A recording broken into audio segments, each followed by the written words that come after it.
Captain Marvel's absence. Carol Danvers is established as one of the universe's most powerful heroes in 1995, yet she's nowhere during the Battle of New York or Ultron's attack.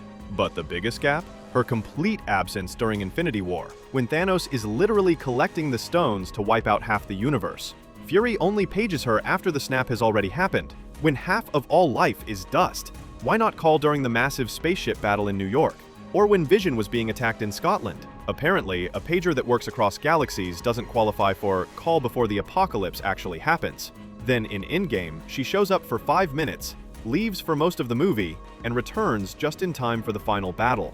The excuse that she's helping other planets doesn't work when Earth is ground zero for the guy trying to murder half the universe. Her powers could have ended Thanos way earlier, but the plot needed her conveniently absent. Time in Dark Dimension.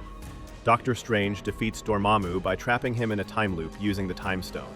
One problem: the Dark Dimension explicitly exists beyond time. Caecilius states this directly, and it's the whole reason why followers seek immortality there. So Strange somehow brings time into a timeless dimension, which shouldn't be possible by the film's own rules. The entire appeal of the Dark Dimension is escaping time's effects: aging, death, decay. If the Time Stone can simply impose temporal mechanics on realities that exist outside time, it suggests powers far beyond anything else established.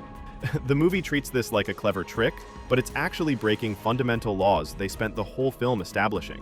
Dormammu experiences the loop's repetition, getting frustrated, and eventually bargaining, which means he's now subject to cause and effect, memory, and temporal progression, all things that shouldn't exist in his timeless realm. But sure, let's not think too hard about it. Thanos gives Loki the Mind Stone. Thanos spent decades carefully planning to collect the Infinity Stones. Yet in 2012, he hands his only stone to Loki, a known trickster who already failed him once. This makes zero strategic sense for someone who's supposed to be a calculating mastermind who personally invades planets to ensure success. The real explanation? The Mind Stone in Loki's scepter wasn't planned from the beginning. It's a retcon that creates a massive hole in Thanos' character. The Avengers treated the scepter casually, just an alien weapon. Later films retroactively made it an Infinity Stone, forcing fans to accept that Thanos would risk his only stone on an expendable pawn. Some theories suggest Thanos was testing Earth's defenses, or that he maintained a psychic link through the Mind Stone to monitor events. But these are fan patches for bad planning. The dude conquered civilizations personally in every other timeline, but needs Loki to scout one planet? The more likely answer is Marvel didn't plan the Infinity Stones arc until Phase 2 was already underway. Gamora's origin.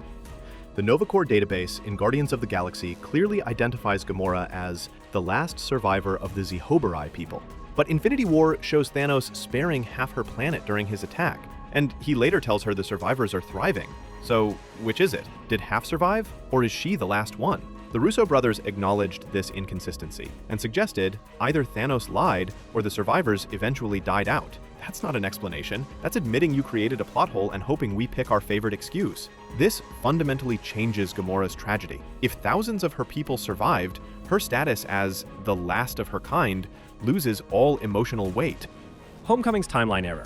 The most infamous MCU timeline mistake opens with 8 years later, after showing the Battle of New York from 2012. This places Homecoming in 2020 instead of its actual 2016 setting, breaking the entire MCU chronology. Tony Stark's line in Infinity War about Thanos haunting him for 6 years contradicts this timeline, as do countless other references across multiple films. The error was so bad that Marvel had to officially retcon it in their timeline book. Their solution? Miss Minutes from Loki explains that a TVA analyst misplaced the case file. Nothing says professional franchise planning like having a cartoon character admit you messed up your own timeline. If you're enjoying these MCU contradictions, subscribing helps us keep exposing the plot holes that somehow made it past thousands of people. Trust me, we're just getting started. Red Skull on Vormir. Red Skull gets transported to Vormir in 1945 and spends roughly 80 years guiding people to the Soul Stone. The film provides zero explanation for how he gained this cosmic knowledge, why he accepted this role instead of trying to escape, or what entity cursed him with this duty.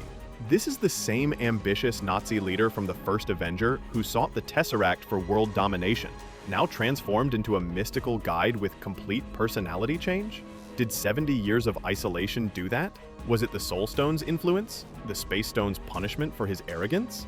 The movie's not telling, so pick your favorite theory. The mechanics make no sense either. How does Red Skull even survive without food or water for decades? Does he age? The film shows him as a wraith-like figure, suggesting some supernatural transformation occurred. But whether this was imposed by the Soul Stone, the Space Stone, or some other cosmic force remains completely unexplained. Also, what if nobody ever came seeking the stone? Was Red Skull sentenced to eternal isolation on a desolate planet, just waiting for customers who might never arrive? Hela's plan. Hela's entire plan revolves around stealing Heimdall's sword to operate the Bifrost and resume her conquests. She walks directly past the Tesseract in Odin's vault, a device that can transport entire armies across galaxies, and never considers using it. Thor used the Tesseract to travel from Earth to Asgard at the end of the Avengers, proving Asgardians can operate it easily. The Space Stone would have given Hela transportation capabilities far exceeding the Bifrost, yet she completely ignores it. Either Hela has terrible strategic thinking for someone with thousands of years of military experience, or the writers forgot about their own MacGuffin sitting in the background. Strange's spell use. Strange casts a spell in No Way Home that erases memories globally and reaches across the multiverse. This opens massive questions about why he's never used memory manipulation before, when it could have solved countless problems. Wanda's grief over Vision drove her to enslave an entire town and nearly destroyed reality itself. Strange could have erased her trauma, preventing Westview and the events of Multiverse of Madness entirely. After Mysterio exposed Peter's identity, why not just make everyone forget Mysterio instead of erasing Peter from existence? And the biggest one, Strange viewed 14 million possible futures, but never considered erasing Thanos' memory of the Infinity Stones? Tony's sacrifice, the 5-year blip, everyone's trauma could have been avoided with memory magic. Fan theories suggest the spell requires consent or physical presence, but these aren't confirmed. The power appears and disappears from Strange's arsenal purely based on plot convenience. Multiverse Rules. Every MCU project presents completely contradictory explanations for how alternate timelines and universes actually function. Loki establishes that branching timelines create alternate realities that the TVA prunes. Endgame says changing the past creates new branches without affecting your original timeline. But then No Way Home and Multiverse of Madness seem to operate under entirely different rules. No Way Home brings in characters from universes that already existed before any timeline branching occurred. The Raimi and Webb Spider-Man films aren't branches, they're separate realities. Yet the movie treats them the same as temporal variants from Loki.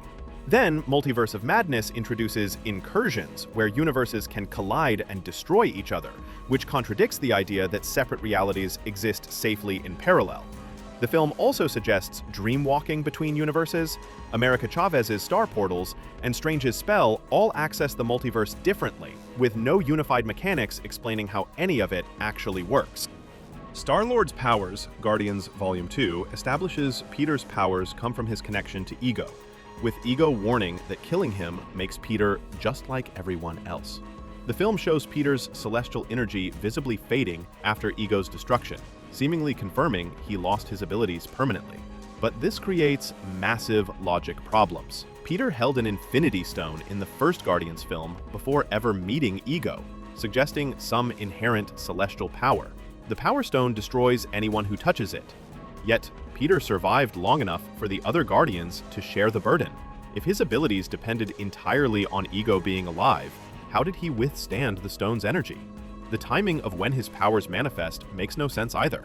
Peter shows zero abilities during his mother's death, despite strong emotions supposedly triggering celestial powers. He displays no powers during 8 years of combat as a Ravager, but suddenly, after meeting Ego, he can manipulate matter and energy perfectly? Then after Ego dies, these inherited genetic abilities just vanish completely, even though celestial DNA should still be in his cells, regardless of Ego's status. Hydra's Infiltration. Secret Invasion reveals Fury has maintained a network of shape-shifting Skrull spies since the 1990s. With access to the ultimate intelligence network capable of infiltrating any organization undetected, how did he completely miss Hydra infiltrating S.H.I.E.L.D. for over 70 years?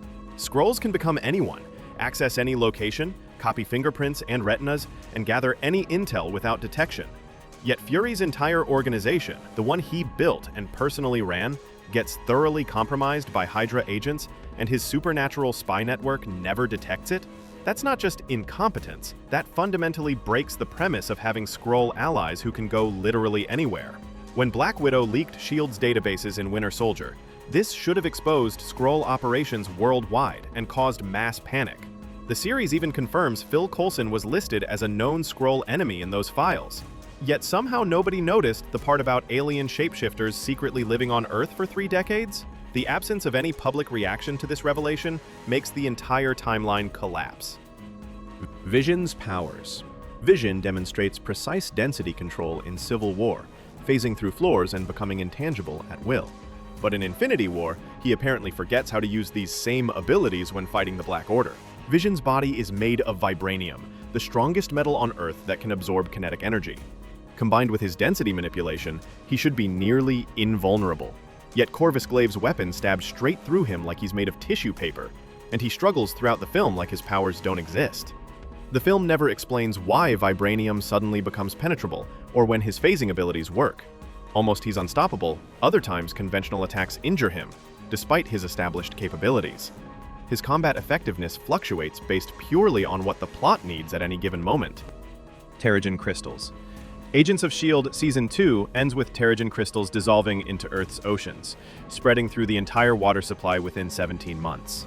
The show explicitly states this contamination would spread globally through fish oil supplements and the oceanic ecosystem, triggering random inhuman transformations worldwide. The series establishes this contamination is essentially irreversible. Any sea life consuming Terrigen perpetuates the cycle indefinitely through the food chain. S.H.I.E.L.D. attempts to remove contaminated fish oil pills from stores, but they acknowledge complete containment is impossible. Yet, the MCU films never reference this ongoing global crisis once. New Inhumans should be emerging constantly across every continent, creating international incidents, government crackdowns, and public traffic visible in other MCU properties. The show indicates the transformation process can be fatal for some people, meaning random deaths would be occurring worldwide. But apparently none of this warranted even a background news chyron in any subsequent film. The complete disconnect highlights the integration failure between Marvel's television and film divisions. The Snap's intelligence, the Infinity Stones apparently possess moral judgment capabilities, despite no established mechanism for distinguishing good from bad. When Tony snaps in Endgame, the Stones somehow know to dust Thanos' entire army while sparing everyone else on the battlefield, including 2014 Gamora, who technically came from Thanos' timeline. How did the Stones make that distinction? Gamora arrived with Thanos' forces, fought on his ship, and belonged to his timeline, yet she's spared while every other member of his army turns to dust. The Stones apparently evaluated her moral worth and future potential, deciding she deserved to live. This suggests the Infinity Stones possess consciousness sophisticated enough to make complex ethical judgments about billions of individuals simultaneously. They can assess loyalty, intentions, and moral character without any explained criteria. That's not cosmic power, that's an omniscient judge with perfect understanding of everyone's heart, something never established in how the stones actually function. Thor's power source. Ragnarok establishes Thor's power comes from within himself, not Mjolnir, and he's potentially stronger than Odin. Odin literally tells him, "You are not the god of hammers," and we see Thor channel massive lightning without any weapon. Yet Infinity War opens with Thor apparently helpless against Thanos despite this recent power upgrade. His lightning abilities cause environmental devastation in Ragnarok. He summons bolts that destroy the Bifrost and defeat Hela's army. But in Infinity War, the same lightning barely slows down Thanos. He survives the full power of a star forging Stormbreaker, demonstrating stellar-level durability.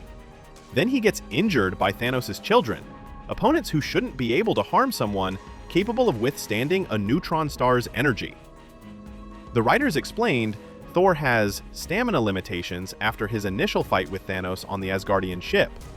Apparently, the God of Thunder runs out of juice like a smartphone battery, despite no previous film establishing this weakness. His power levels adjust based on what the current plot needs, rather than consistent in-universe logic. Fake Gauntlet. Thor Ragnarok reveals the Infinity Gauntlet in Odin's vault is fake, which Hela casually dismisses. This raises massive questions about how Odin obtained a replica and why he kept it. Thanos commissioned the real gauntlet from Eitri sometime before Age of Ultron, yet Odin had a fake version much earlier. This suggests either prescient knowledge of the real gauntlet's design, or unexplained backstory about Odin's own Infinity Stone quest. Fan theories propose Odin originally sought the stones himself and commissioned the fake as a prototype. He abandoned the quest when he realized the Soul Stone's price required sacrificing Hela. Compelling theory, but it's never confirmed, so we're left connecting dots the movies won't explain. Loki's knowledge gap compounds this. Growing up in Asgard, he should have known about the Gauntlet, yet his actions in the Avengers suggest complete ignorance about Infinity Stones. If he knew, his alliance with Thanos becomes way more duplicitous than the film suggests. Which inconsistency bugs you most? Captain Marvel ghosting Earth for 20 years, or Thor's powers working only when convenient? Drop your pick in the comments. Until next time.